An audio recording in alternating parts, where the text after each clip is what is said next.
Hello, this is Allie Bergstaller. I am a PA on the hematology team, and I am going to talk today about CNS lymphoma.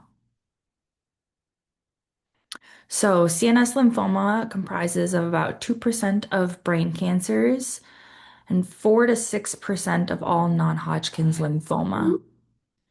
We see primary CNS lymphoma the most on our service, which is when it is the only cancer. So this is when it is limited to the brain parenchyma. It's intraocular. It could be cranial nerves, leptomeninges, or the spinal cord. Of these, 90% are diffuse large B-cell lymphoma. The remaining 10% are a combination of T-cell lymphoma, low-grade lymphomas, or Burkitt lymphoma. And then secondary CNS lymphoma, we may treat the same way, so we'll include it in this PowerPoint. And that is CNS localization, usually leptomeningeal, of systemic disease while having systemic disease. So you have lymphoma, say, in your abdomen and then also in your CNS. When these patients present, it is very dependent on where the lesion is, and that matches up with how they are presenting symptomatically. A vast majority of our patients will have focal neurodeficits, such as motor weakness or language disturbance. They may have gait changes, they may have mental status changes. They can have increased intracranial pressure, which could lead them to present with symptoms such as nausea or vomiting, headache, neck or back pain, and vision changes. And then rarely these can include seizures as well. So, how do we diagnose? Most of our patients will get diagnosed using an MRI brain, plus or minus the spine. Sometimes a CT head will show things, but most often we need an MRI to show a lesion. And then the gold standard is to use a stereotactic biopsy to get a sample of the actual tissue. Neurosurge normally does this for us, and typically the patients are on Keppra prophylaxis after biopsy to prevent seizures. However, there are some cases where a patient would not have a stereotactic biopsy. So if the lesion is deemed too hard to get at, we may do a CSF evaluation, meaning we go through a lumbar puncture and sample the fluid and to see if we can find any abnormal B cells. You can also have primary CNS lymphoma that includes the eyes. So some patients come to us with eye symptoms and they've been diagnosed after a vitrectomy. And then, in order to truly have a primary CNS lymphoma diagnosis, you need to rule out systemic disease. So again, we need ophthalmology to rule in, although this does not stop us from starting treatment. Just anytime within typically the first month, we want to make sure that they're getting assessed by ophthalmology. That's something that they can do while in the hospital. And then we need to rule out systemic disease using a PET scan and typically a bone marrow biopsy as well to make sure that we're not seeing lymphoma anywhere else. So prognosis for our, and we're talking mostly about primary CNS lymphoma now. The 5-year survival is about 40%, and um, I'm sorry, that's with any CNS involvement. And then the 5 and 10-year survival in primary CNS lymphoma is about 30% and 20% respectively. About 50% of our patients relapse, although they do typically get above about 2 years out. And that's the median time to relapse. So that's a pretty good amount of time when you first learn that you have brain cancer and we can get it under control and we can get another, on average 2 years before you have any relapses. Unfortunately, 10 to 15% of patients have primary or refractory disease. And as soon as you have relapse or refractory disease, the median overall survival dips drastically to about 4.5 months. So, what we call the bread and butter of the Heme 1 service is methotrexate treatment. And most of our patients will start off by getting MRT. So the M is the methotrexate, the R is the Rituxan, and the T is the Temodar. This is given every 14 days. and induction of MRT is 8 cycles. And then if patients get a good remission, then they will transition to monthly maintenance methotrexate for 11 cycles after. Now, since the cycle is only every 14 days for this induction period, that's about 4 months, and then the 11 cycles of monthly. So it's about a year and a half of treatment. With our MRT patients, the first induction, the first 4 cycles, so this is 8 cycles, which is induction, but the first 4 cycles will also include Rituxan or rituximab, and that's given on days 3 and day 11, or day 10, I'm sorry. So if these are the days, methotrexate is typically given on day 1, and then we have a break, Rituxan on day 3 and day 10, and then Temodar is typically days 7 through 11.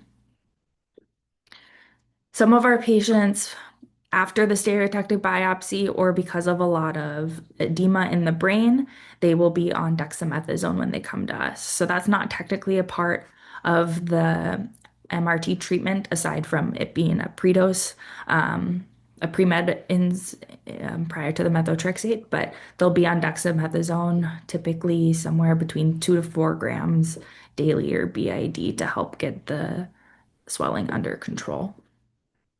Now, after the first 4 cycles, Rituxan is no longer given. So it's still considered induction, but you would at that point only have methotrexate and Temodar. And that's because Rituxan is actually a pretty big monoclonal antibody, and it typically doesn't cross the blood-brain barrier. Now, when we first have patients diagnosed, they have a disrupted blood-brain barrier due to the cancer. So the lymphoma shouldn't even actually be able to get up there, but it has. And so we utilize, that disrupted blood-brain barrier to our advantage and give them Rituxan. After we have treated them, typically after those first 4 cycles, so the first 2 months, we anticipate that we have kind of healed that blood-brain barrier, and Rituxan would no longer be able to go across the blood-brain barriers. That's why it's only given the first 4 cycles. And then Temodar is sometimes given, sometimes not. Definitely not given to patients that are over 70 because it can cause pretty bad cytopenias. If it is given because of the cytopenia risk, we typically only give it every other cycle, and I'll talk about that a little bit later too. So even though we call it MRT, each cycle could look a little different depending on which of these drugs you're getting. Methotrexate is always given though. So, in order to be considered high dose methotrexate, which is what our patients need in order for it to go across the blood-brain barrier, disrupted or not, it has to be at least 3 grams per meter squared. The upper limit of what we're giving is 8 grams per meter squared, and typically this is capped around 20 grams total given. Now, just for perspective, if you are giving methotrexate for, say, rheumatoid arthritis, you're typically giving like 25 milligrams daily. So we are giving significantly higher doses here, and that is not without risk. So most of our patients have to be, well, all of our patients have to be hospitalized during their methotrexate infusions and hooked up to some fluids to help prevent AKI. We also have a risk of hepatotoxicity and then some of these other ones that I'll talk about a little bit later. But back to the dosing. So methotrexate given on day 1, and this is after we have proven that we have protected their kidneys enough. So our patients will admit, we will go and see them, and then we start some IV fluids on them. These are basic IV fluids, not acidic, but basic. So sodium bicarb is infused, and we wait until their urine pHs are greater than 7, and that's to prevent the methotrexate from precipitating in the kidneys. Since the methotrexate is mostly cleared through the kidneys, we will adjust for renal function if they've had a hard time previously clearing, if they have a higher age, or with comorbidities. In order to protect the body while we're giving methotrexate and preventing worsening AKIs or hepatotoxicity. We make sure that they have not taken any of these drugs prior to coming in. So NSAIDs, PPIs, aspirin, Bactrim, ciprofloxacin, phenytoin, penicillins, and sulfas should all be avoided within 24 to 48 hours. Some of these drugs can essentially compete with methotrexate for getting cleared and thereby decrease our renal clearance. And some of these can actually decrease the urinary pH, making the urine more acidic and putting you at higher likelihood of precipitating the methotrexate in the kidneys. So, in order to prevent precipitation, we use the sodium bicarb fluids, which I mentioned. These patients are getting anywhere from 200 mils per hour to 125 mils per hour the whole time that they're admitted. So often they are getting 3 to 5 liters of fluids per day. Because of this, Lasix is built into the protocol to help prevent fluid overload. So if they are greater than 2 kilograms above their baseline admission weight, the nurses are giving the PRN Lasix.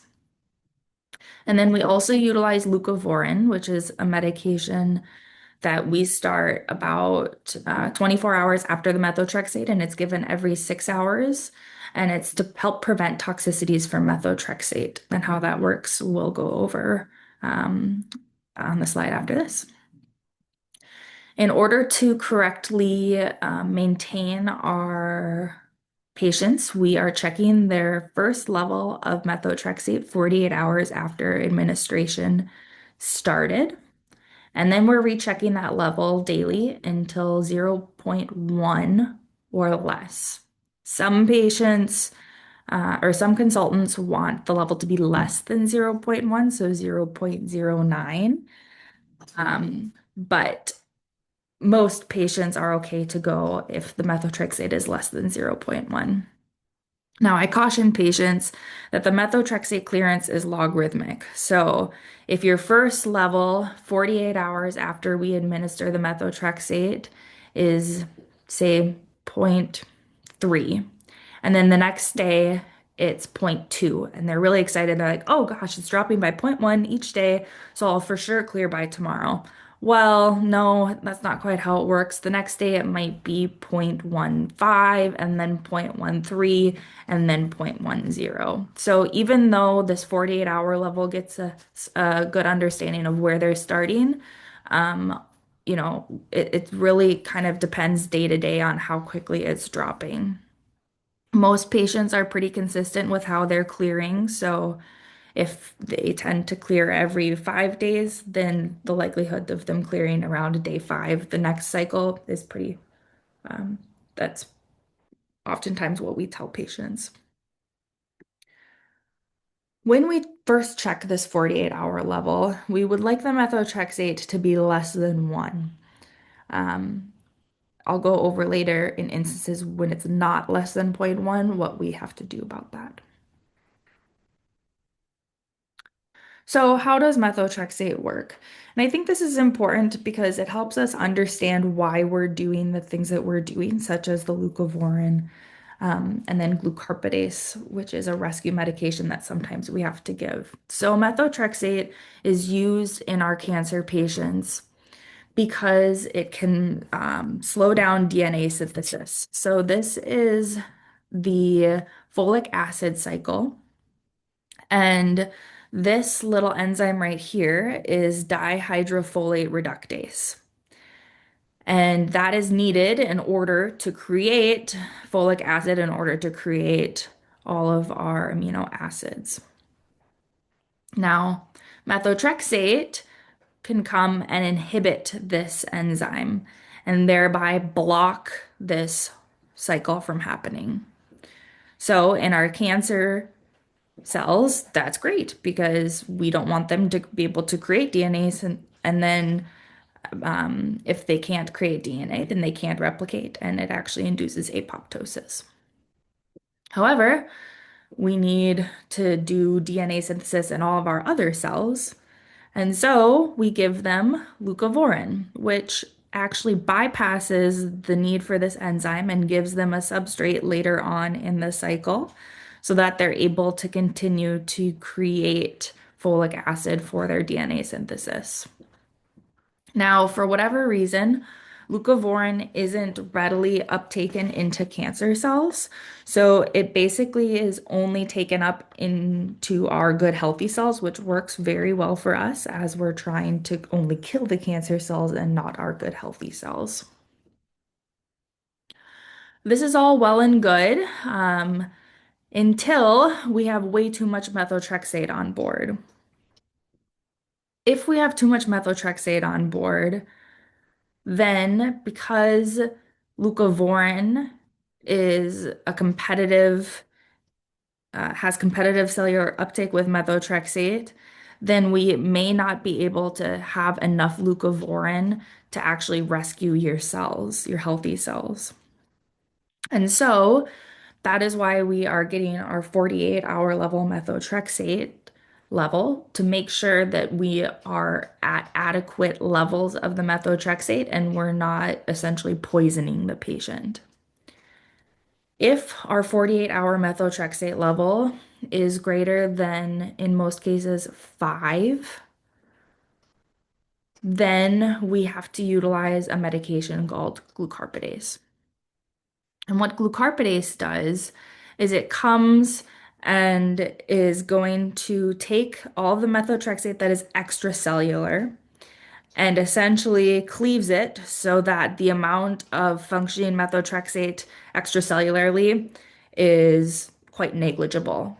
They've done studies and it drops by about 95%.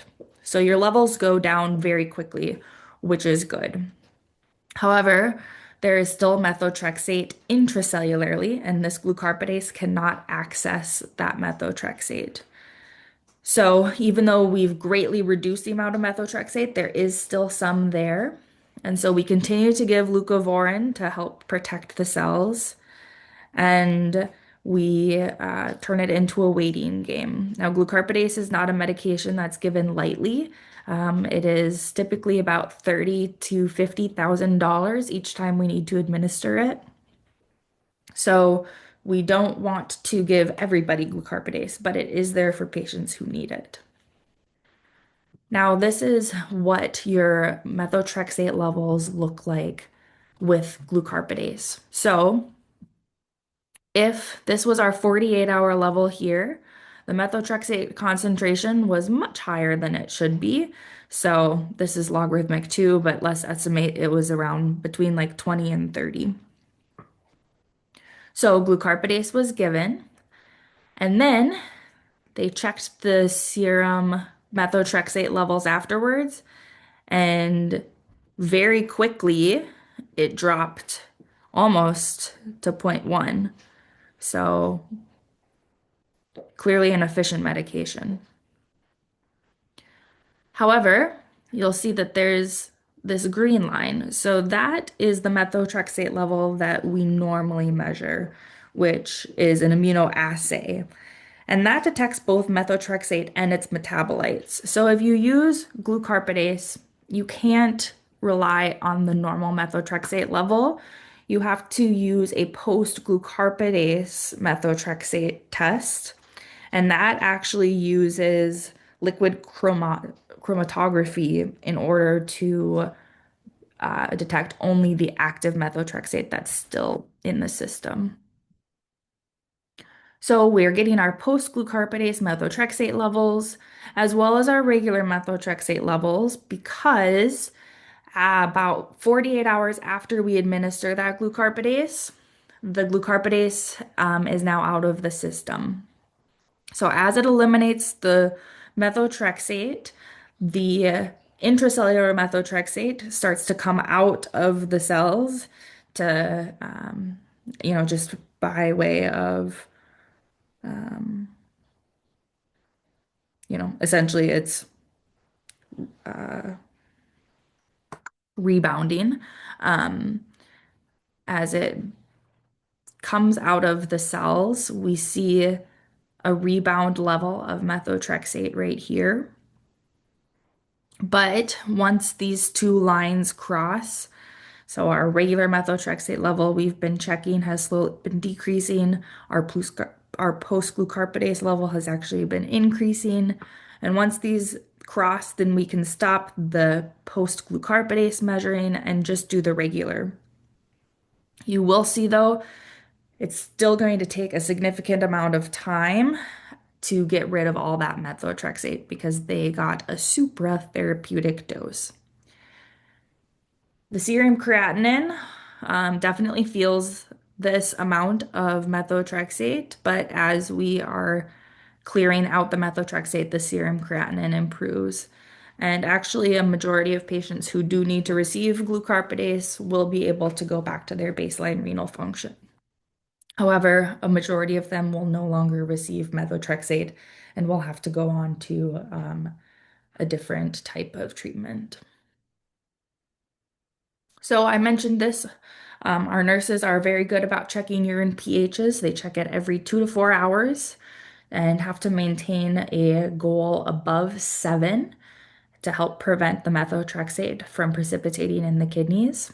They do have PRN sodium bicarb pushes. So they're getting the patient's getting sodium bicarb in the fluids, but they can also give them extra concentrated sodium bicarb pushes to help maintain that pH. If a urine pH is greater than 9 on 3 consecutive checks, the RN will contact the APP and then we have to review the serum bicarb. If your serum bicarb is hanging out okay, there's no need to intervene. However, if your serum bicarb has been increasing, and typically if it's above 32, then we'll contact pharmacy and have to adjust the fluids or the amount of bicarb within the fluids.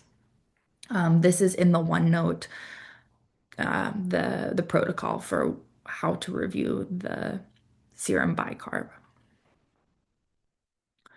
So our methotrexate, we went over a little bit, or I mentioned a little bit, some of the side effects. So our most common side effects are going to be constipation, headache, fatigue, loss of appetite, and mouth sores.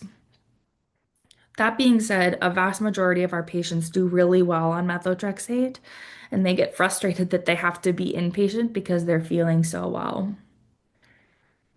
But we can get a little complacent because our patients do so well, and so we can forget how toxic this medication actually can be.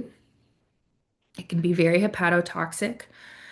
So we recommend against taking any new medications that are processed through the liver while you are on methotrexate. And we don't check transaminase levels while they're receiving methotrexate because it's going to be high. You can have a rash and photosensitivity, nephrotoxicity, as we talked about. And then when they're getting the Lasix, they can get hypokalemic. And then you can also get pulmonary toxicity, such as hypersensitivity pneumonitis. So the leucovorin that we use to rescue our cells and the folic acid cycle is adjusted based on the amount of methotrexate that it's competing against. So this is in the beacon.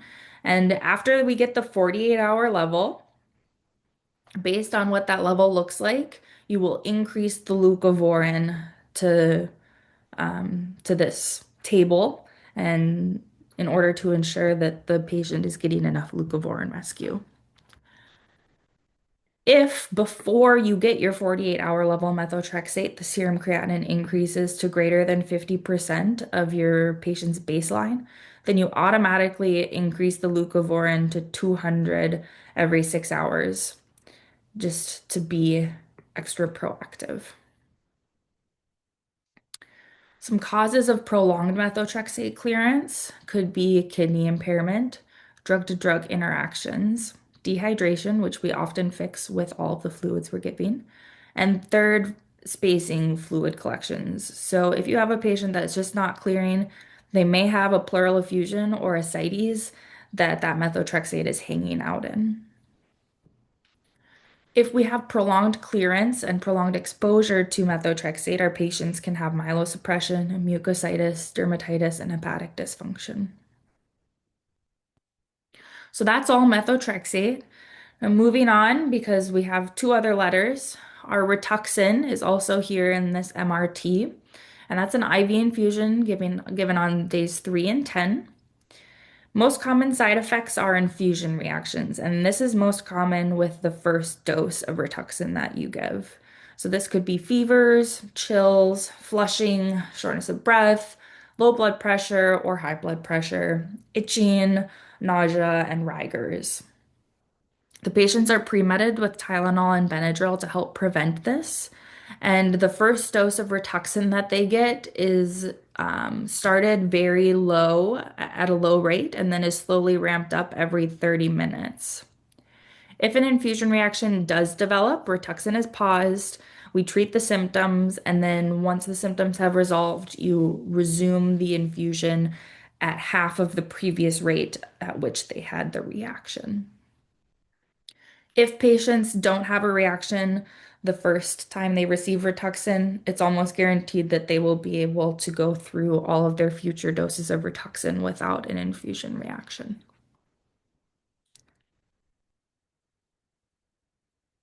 And then the T is the Temodar. So this is a pill. The Rituxan is IV, and this is a pill days 7 through 11. This is usually administered every other cycle if it is administered. Because it's administered every other cycle, and requires insurance prior authorization. Most of the times we don't start it until cycle 2. Common side effects can be nausea, constipation, headache, fatigue, and low blood counts. And some patients require an anti-nausea medication administered prior to their daily dose. So I mentioned that we have the 11 cycles of maintenance methotrexate that we administer as consolidation for these patients. Some of them may not do all 11 cycles of the maintenance methotrexate and will instead go to auto transplant, kind of a hard reset of the immune system. Some patients, if they have a relapse, will go on and get Matrix, Thiotepa Era C, ibrutinib, Teddy R, lenalidomide, steroids, or whole brain radiation. There's also a CAR T trial that is ongoing at some locations right now, although the Mayo system does not currently have any openings. And thank you so much.